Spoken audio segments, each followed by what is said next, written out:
Hello student, welcome back to my channel Samrat academy. Student, class 10th वालों के लिए सबसे ज्यादा महत्वपूर्ण वीडियो है। जितने बच्चे 2024 बोर्ड पेपर देने वाले हैं उनके लिए वीडियो सबसे ज्यादा इंपॉर्टेंट होने वाले कि हिंदी में पास होने का बेहतरीन ट्रिक क्या है। ठीक है मेरे प्यारे बच्चों, अगर आपने एक अक्षर भी नहीं पढ़ा है, अगर आपको हिंदी में कुछ नहीं आता है, बिल्कुल नहीं आता है, तो हिंदी में पास होने का सबसे बेहतरीन ट्रिक मैं आप लोगों को बताने वाला हूँ। पूरे यूट्यूब चैनल पे आप लोगों को कहीं भी नहीं मिलेगा। ठीक है, अगर आप भी अभी तक कुछ नहीं पढ़े हुए हिंदी में, फिर भी आप हो जाओगे 100% पास हो जाओगे, मेरी गारंटी है।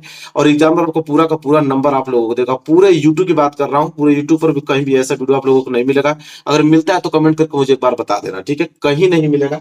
ठीक है, जो भी आप लोग कुछ भी आप लोगों को हिंदी नहीं आता, जैसे पेपर मान लो ये 2023 का पेपर है हिंदी का, देखो इस पेपर को मैं पूरा का पूरा सोल्यूशन करके आप लोगों को इस वीडियो में दिखाने वाला हूं। देखना, कुछ भी नहीं आता है, गलत लिखूंगा लेकिन पूरा का पूरा सही कॉपी चेक होके आएगी, ये गारंटी है मेरी। ठीक है, 100% पास होने की गारंटी है। ये नहीं कि ऐसा वीडियो बना दिया तो पढ़ने वाले बच्चे पढ़े ही ना, सोचे कि बस बेहतरीन ट्रिक मिल गया है तो हिंदी में पास हो जाए। नहीं, पढ़ने वाले बच्चों को पढ़ना है। ये ट्रिक उनके लिए है जो बिल्कुल नहीं पढ़े हैं, जिनको कुछ हिंदी में आता नहीं है, वो किस प्रकार पास होंगे, उनके लिए ट्रिक है। ठीक है, ये नहीं कि इसके बाद आप पढ़ना ही छोड़ दो।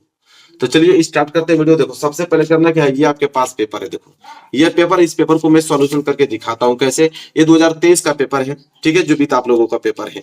सबसे पहले देखो होता क्या है इसमें मेरे प्यारे बच्चों, सबसे पहले इस पेपर में जो है सबसे पहले ऑब्जेक्टिव क्वेश्चन आएंगे। सबसे पहले क्या आएंगे, ऑब्जेक्टिव क्वेश्चन। अब ऑब्जेक्टिव क्वेश्चन का आंसर आप कैसे लिखोगे उसको देखो। ऑब्जेक्टिव क्वेश्चन का आप ट्रिक समझो कि ऑब्जेक्टिव क्वेश्चन का ट्रिक क्या होता है। देखो ऑब्जेक्टिव क्वेश्चन का, पहले ऑब्जेक्टिव क्वेश्चन का ट्रिक समझ लो। सबसे पहले ऑब्जेक्टिव क्वेश्चन ही आपको करना है। तो ऑब्जेक्टिव क्वेश्चन का ट्रिक क्या है, देखो ऑब्जेक्टिव क्वेश्चन का ट्रिक यह है, जैसे चार ऑप्शन देता है, ए बी सी और डी, चार ऑप्शन दे दिया। ठीक है, एक क्वेश्चन और ले लेता हूं, उसका आंसर देखो, ए बी सी और डी, दो क्वेश्चन का हमने ऑप्शन लिया। अगर क्वेश्चन आपके अलग अलग हैं, मतलब ऑप्शन की अगर हम बात करें, पहला ऑप्शन भी आपका अलग है, दूसरा ऑप्शन भी आपका अलग है, तीसरा ऑप्शन भी अलग है, चौथा ऑप्शन भी अलग है। अगर चारों ऑप्शन आपके अलग हैं तो या तो आप ए पे लगाना या तो आप सी पे लगाना। ठीक है, अगर चारों ऑप्शन अलग हैं तो या तो ए पे क्लिक करना या तो सी पे करना।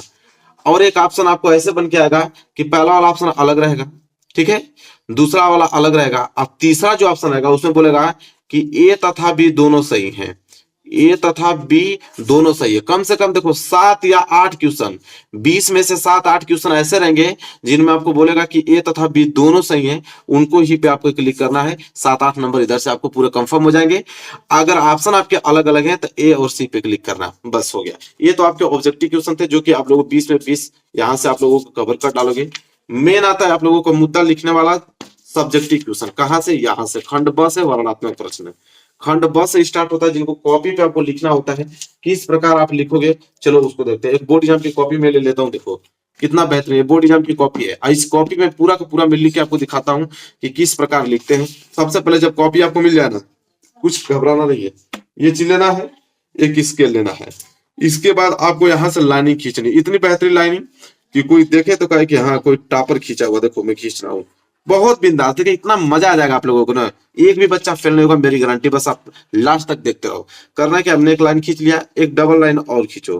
ठीक है, देखो डबल लाइन खींचा, कितना बेहतरीन लाइन लग रहा है। ठीक है, यहाँ पे हमने खींच लिया। इसके बाद आपको करना क्या है, जब लाइनिंग हम खींच लेंगे इसके बाद हम पेपर देंगे। ठीक है, और पेपर को जब देखेंगे हम तो यहाँ से पेपर है आपको दिखेगा कि खंड ब वर्णनात्मक प्रश्न है। अब इसमें हमको करना क्या है, हेडिंग बनानी है। देखिए आपका खंडवा आ गया ना, सबसे पहले करना क्या आपको, यहाँ पे एक प्यारी सी हेडिंग डालना है खंडवा। ठीक है, ताकि एग्जामिनर चेक करे तो उसको पूरा स्पष्ट होना चाहिए कि आपने कौन सा प्रश्न किया कौन सा नहीं। जैसे खंडवा आप एकदम आराम से डालिए, कितना भी नहीं डाल सकते हो, इतना तो आपको देखकर ही डालना है, तो इतना तो आप डाल ही दोगे। जैसे खंडवा है, खंडवा आपने डाल दिया, उसमें भी आपने वर्णनात्मक प्रश्न कर रहे हैं तो यहाँ पे हेडिंग आप डालोगे वर्णनात्मक प्रश्न। ठीक है, देख कर ही तो डालना है क्योंकि उसमें लिखा है, बस उसी को छापना है। तो वर्णनात्मक प्रश्न, फिर इसके नीचे भी आप अंडरलाइन कर लो। ठीक है, उसमें भी आप प्रश्न नंबर पहला कर रहे हैं। देखो वर्णनात्मक प्रश्न में प्रश्न नंबर पहला आपको करना है ना, तब एक लाइन यहाँ पे छोड़ो, नीचे डालो प्रश्न उत्तर पहला। ठीक है, और वो भी प्रश्न उत्तर जब पहला आप डाल रहे हो तो स्पष्ट राइटिंग आपकी अच्छी होनी चाहिए। फिर इसके बाद में पूरा ट्रिक बताता हूँ कैसे लिखोगे। प्रश्न उत्तर संख्या आप लिख रहे हो पहला, देखो प्रश्न उत्तर संख्या हमने पहला यहाँ पे डाल दिया, और उसका में भी हम लोग प्रश्न उत्तर संख्या पहला वाला कर रहे हैं आज हम इसी निर्मल से। ठीक है, प्रश्न उत्तर संख्या पहला आपने डाल लिया, इसके बाद स्केल के नीचे से आप अंडरलाइन कर लो। बस देखो ये आपकी मेन हेडिंग है। जब एग्जाम में कॉपी चेक करने जाएगा तो पहले खंड ब वर्णनात्मक प्रश्न उत्तर संख्या पहला देखेगा इस तरह।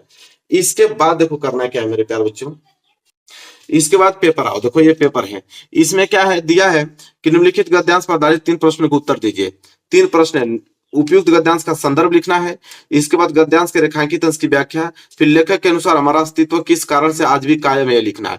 और 2-2 नंबर के लिए प्रश्न है और आपको आता है कुछ भी नहीं। ठीक है, देखो पहले लिखना है संदर्भ। संदर्भ में क्या होता है, संदर्भ में 2 ही चीज होता है, लेखक का नाम और किस चैप्टर से लिया गया है। ठीक है, यही 2 चीज होता है संदर्भ में। कैसे करोगे, तो देखो यहाँ पे आपको लिखना है संदर्भ। ठीक है, देखो संदर्भ का पहले ट्रिक समझ लो। अगर आपको कुछ नहीं आता तो संदर्भ कैसे लिखोगे। देखो संदर्भ के लिए क्या होता है कि आप हेडिंग डालोगे संदर्भ। ठीक है, जब संदर्भ आप हेडिंग डाल लेते हो अच्छे से, अब संदर्भ में आपको लिखना, आपको आता कुछ है नहीं, संदर्भ कैसे लिखोगे। देखो 2 वर्ड आपको याद करना है, प्रस्तुत गद्यांश। ठीक है, क्योंकि आप गद्य सॉल्व कर रहे हो ना, तो प्रस्तुत गद्यांश आपको एक ही बस इतना वर्ड आपको डालना है, प्रस्तुत गद्यांश। इतना तो याद हो ही जाएगा आप लोगों को, कि इतना भी नहीं याद होगा, इतना याद हो जाना चाहिए आपको। प्रस्तुत गद्यांश, जब ये प्रस्तुत गद्यांश आप हेडिंग डाल लेते हो, लिख लेते हो प्रस्तुत गद्यांश, इसके बाद हमारी पाठ्य पुस्तक, हमारी पाठ्य पुस्तक यहाँ पे लिखोगे आगे, हमारी पाठ्य पुस्तक। अब यहां से आपकी जो होंगी चीजें स्टार्ट होंगी कि आपको मेन लिखना क्या है, प्रस्तुत गद्यांश हमारी पाठ्य पुस्तक। अब यहाँ पे आपको लिखना है कि लेखक का नाम, ठीक है, और चैप्टर का नाम। ठीक है, किस चैप्टर से लिया गया है। अब आप याद रखो यहाँ पे चैप्टर का नाम आपको लिखना है।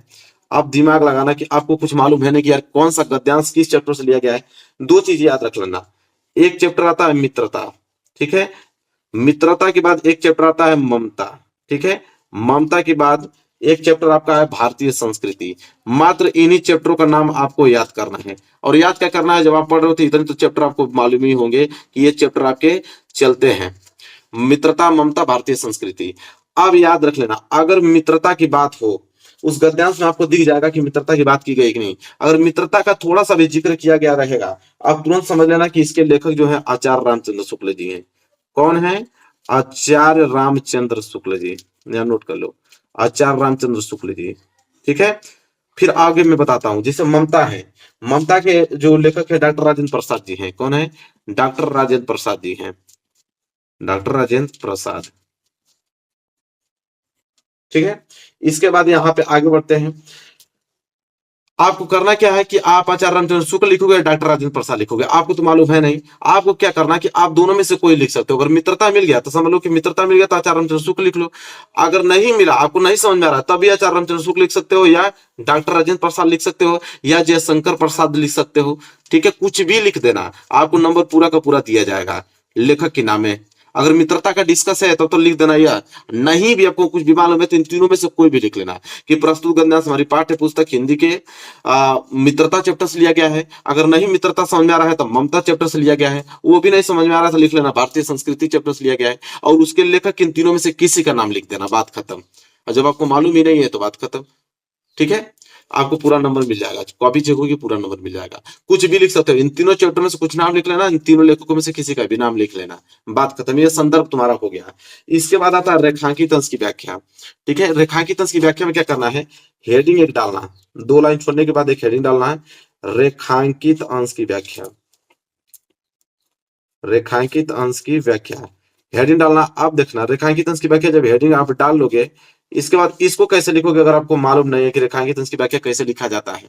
ठीक है, जैसे उसमें बोला है कि गद्यांश के रेखांकित अंश की व्याख्या, मतलब जहां तक अंडरलाइन का किया गया यहां तक, आज हम इसी निर्मल शुद्ध शीतल और स्वस्थ अमृत की तलाश में है और हमारी यहाँ तक तलाश में है, यहाँ तक का हमें व्याख्या बताना है। अब व्याख्या आप किस प्रकार बताओगे, कुछ करने की जरूरत नहीं है, आपको लिख लेना है कि लेखक कहता है या लेखक कहते हैं कि, लिख लेना, एक लाइन बस जोड़ लो कि लेखक कहते हैं कि। इतना लिखने के बाद फिर आगे क्या करोगे, तो लेखक कहते हैं कि जहां तक अंडरलाइन किया गया ना, यहां से लेकर यहां तक, उसके आगे बस लिख डालो यहां तक। ठीक है, यहां तक लिख डालोगे। अब आगे क्या लिखना है तो आगे समझो। आगे क्या करना है मेरे प्यारे बच्चों, उसके नीचे एक और आपको दिया रहेगा, ठीक है, अथवा करके। उसमें क्या करना कि यहां से कोई उतार लेना, देखो समाज में यहां से उठा लेना और यहां तक लिख देना, या यहीं से जो गुण यहां से उठा लेना और लास्ट तक लिख देना। जब उसको लिखोगे तो उसके नीचे और भी आप यहाँ 3 लाइन और जोड़ लो। जब 3 लाइन जोड़ोगे बस रेखांकित अंश की व्याख्या हो गया, इसमें भी आपको नंबर मिल जाएगा, बात खत्म। तो यही ट्रिक आप लोगों को अपनाना है किसमें, गद्यांश लिखते समय। तो गद्यांश में दोनों में से एक ही करना है तो वो ट्रिक लगा लेना। इसके बाद आओगे पद्यांश, दूसरा प्रश्न पद्यांश रहेगा। पद्यांश में भी सेम वही काम करना है आप लोगों को जिस प्रकार मैंने बताया, बस यहाँ पे संदर्भ में प्रस्तुत गद्यांश की जगह प्रस्तुत पद्यांश लिखना है, और लेखक की जगह आपको कवि लिखना है, और कवि में आप लोगों का नाम ये लिखना है, आपका सूरदास जी का नाम या लिख लेना, ठीक है, या तुलसीदास जी का नाम लिख लेना, तुलसीदास जी का नाम लिख लेना। इनका इस्तेमाल नाम करके आप लोगों को उनका संदर्भ लिख देना है। चैप्टर कोई भी अपने से बना के लिख लेना, धनुष भंग लिख लेना, ठीक है। बहुत सारे चैप्टर्स हैं, कुछ भी अपने से जो भी आएगा अपना चैप्टर का नाम लिख लेना, इनके लेखकों और कवियों का नाम लिख लेना, आपका संदर्भ हो जाएगा किसके लिए, पद्यांश के लिए। बस आगे बढ़ते हैं। अगला आता है मेरे प्यारे बच्चों तीसरा प्रश्न, क्या है, दिए गए संस्कृत का गद्यांश। संस्कृत के गद्यांश में भी सेम यही ट्रिक लगेगा। देखो संस्कृत के गद्यांश में दो ही चैप्टर आपके आते हैं, एक भारतीय संस्कृति, याद कर लो, भारतीय संस्कृति संस्कृत वाले चैप्टर में, और एक वाराणसी चैप्टर। बस जब भी आपको कुछ समझ में नहीं आए तो आप जब इसका संदर्भ लिखो तो भारतीय संस्कृति चैप्टर से लिया गया या वाराणसी चैप्टर से लिया गया, कोई भी दोनों का नाम लिख दो, बस ये आपका संस्कृत का गद्यांश में संदर्भ हो जाएगा।